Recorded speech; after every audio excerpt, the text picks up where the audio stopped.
Ибрагим Паша, одна из самых ярких и могущественных фигур периода правления Сулеймана I, был сыном моряка из Парги, греком и христианином.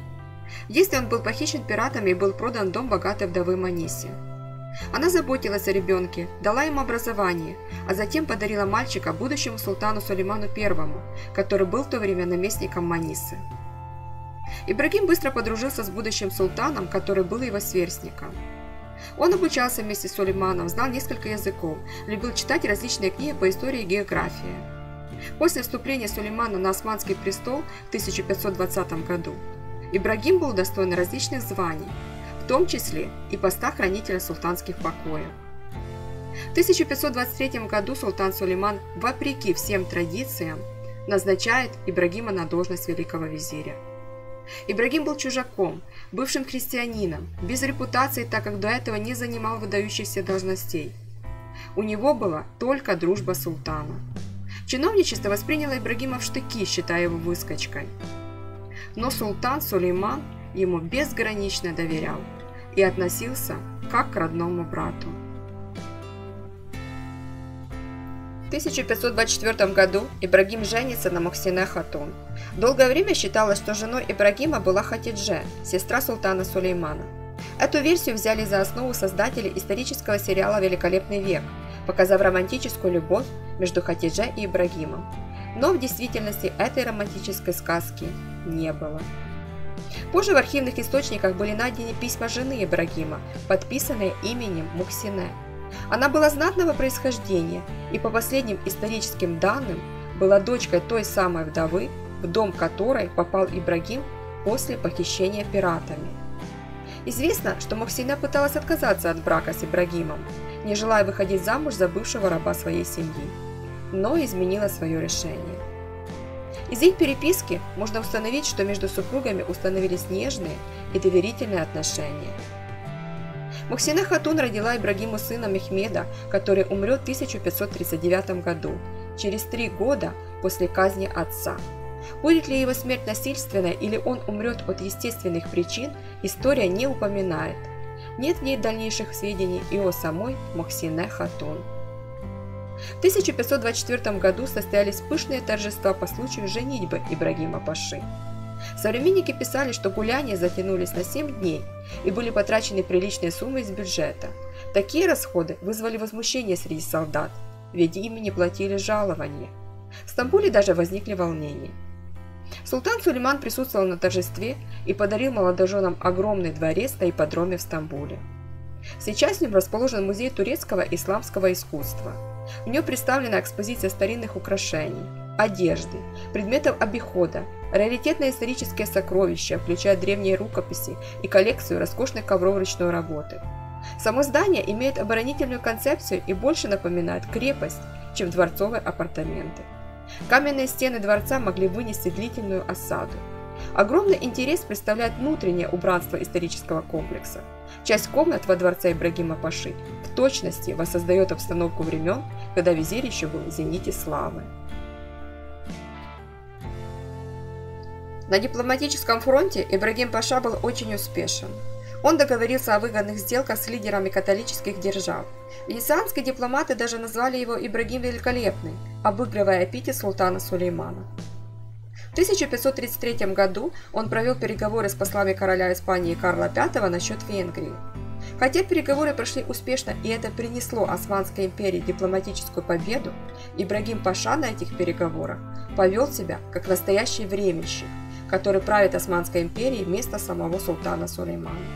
В 1535 году Ибрагим Паша в ходе переговоров с Францией подписал соглашение с Франциском I, которое дало Франции благоприятные торговые права в Османской империи в обмен на совместные действия против Габсбургов.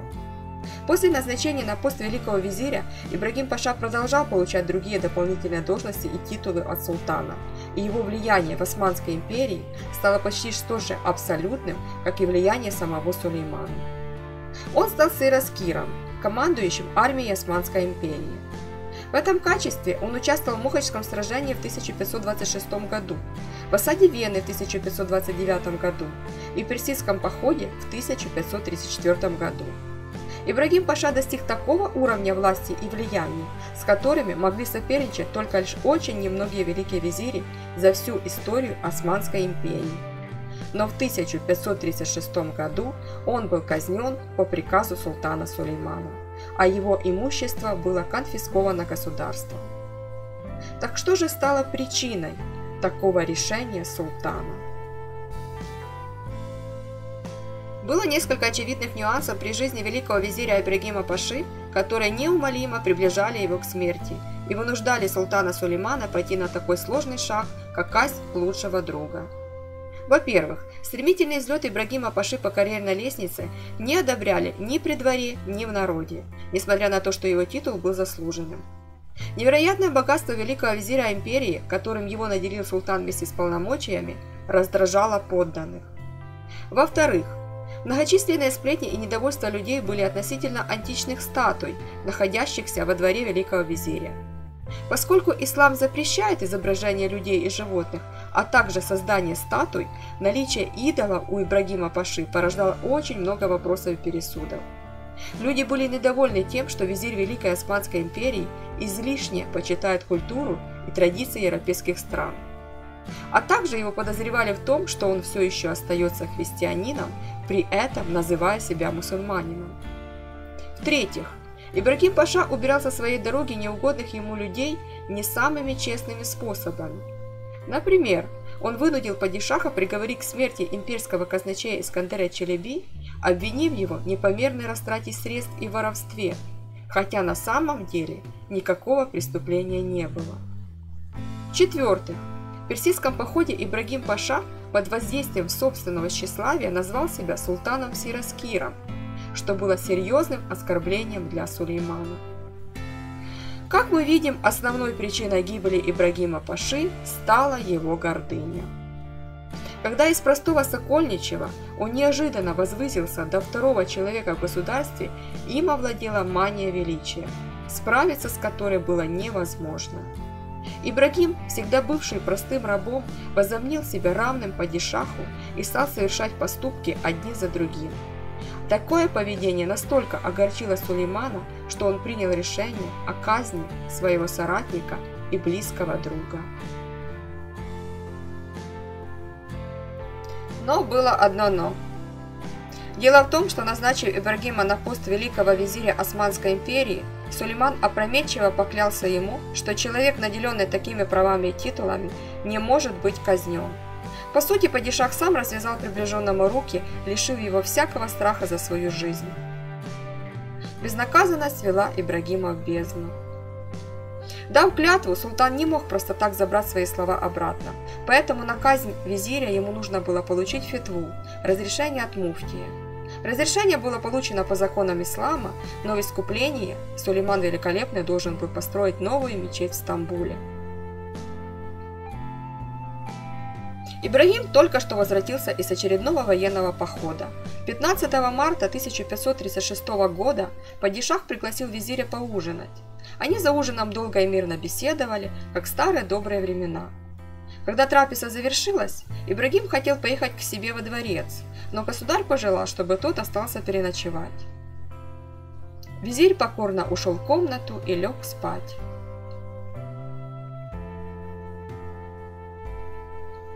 Когда было понятно, что Ибрагим заснул, государь приказал позвать палачей, накинувших затем на шею приговоренного веревку. Паша неожиданно очнулся и оказал рьяное сопротивление палачам. Завязалась настоящая драка, шум которой слышали многие жители дворца. Ибрагим боролся долго, но все же силы иссякли. Смерть его была очень мучительной. Вообще, вокруг казни Ибрагима Паши было много сплетен и слухов. Некоторые утверждали, что на стенах спальни были следы крови. Вероятно, визирь был настолько силен и с таким упорством боролся за жизнь, что вынудил палачей пустить в ход кинжалы. Ему было 42 года. Еще есть информация, что Ибрагим Паша был в курсе всего происходящего. Падишах поведал ему о том, что получил фетву на смертную казнь ровно за 7 дней до роковых событий. Султан, по сути, предоставлял Ибрагиму пути для спасения. Тот не содержался под стражей и мог легко сбежать из страны, спастись от неминуемой смерти. Но визирь не сделал этого, смирившись с решением правителя. Говорят, что после казни визиря Сулейман заметно изменился. Очевидно, повелитель сожалел о содеянном, сомневаясь в своей правоте. И свои чувства он отразил в стихотворениях. Даже 2 десятилетия спустя правитель продолжал писать пронзительные стихи о дружбе с Ибрагимом Пашой. Сулейман приказал похоронить визиря тайно. Эту информацию подтверждает достаточно известная художественная миниатюра. На картине много людей, часть из которых несет гроб с мертвым визирем.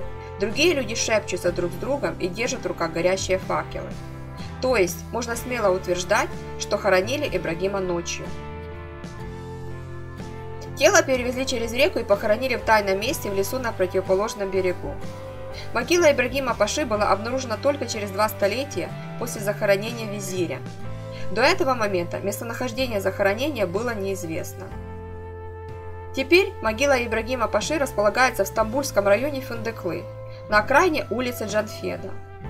С 2 сторон от захоронения стоят невысокие постройки. Густые лесные заросли здесь сохранились до сих пор. Но несколько лет назад турецкий археолог Мурат Сав обнаружил другое захоронение, которое, по его мнению, принадлежит именно Ибрагиму Паше.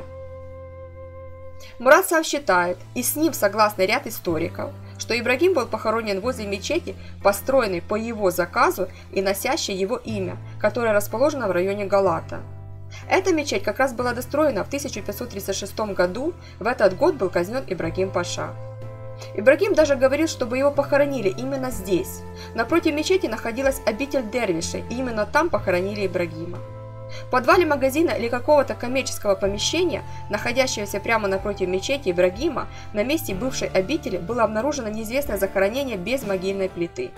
И у археолога есть веские основания считать, что именно там покоится Ибрагим Паша, великий визирь султана Сулеймана. Сейчас вход в этот подвал закрыт, там планируют проводить реставрационные работы. И мы с нетерпением будем ждать результатов.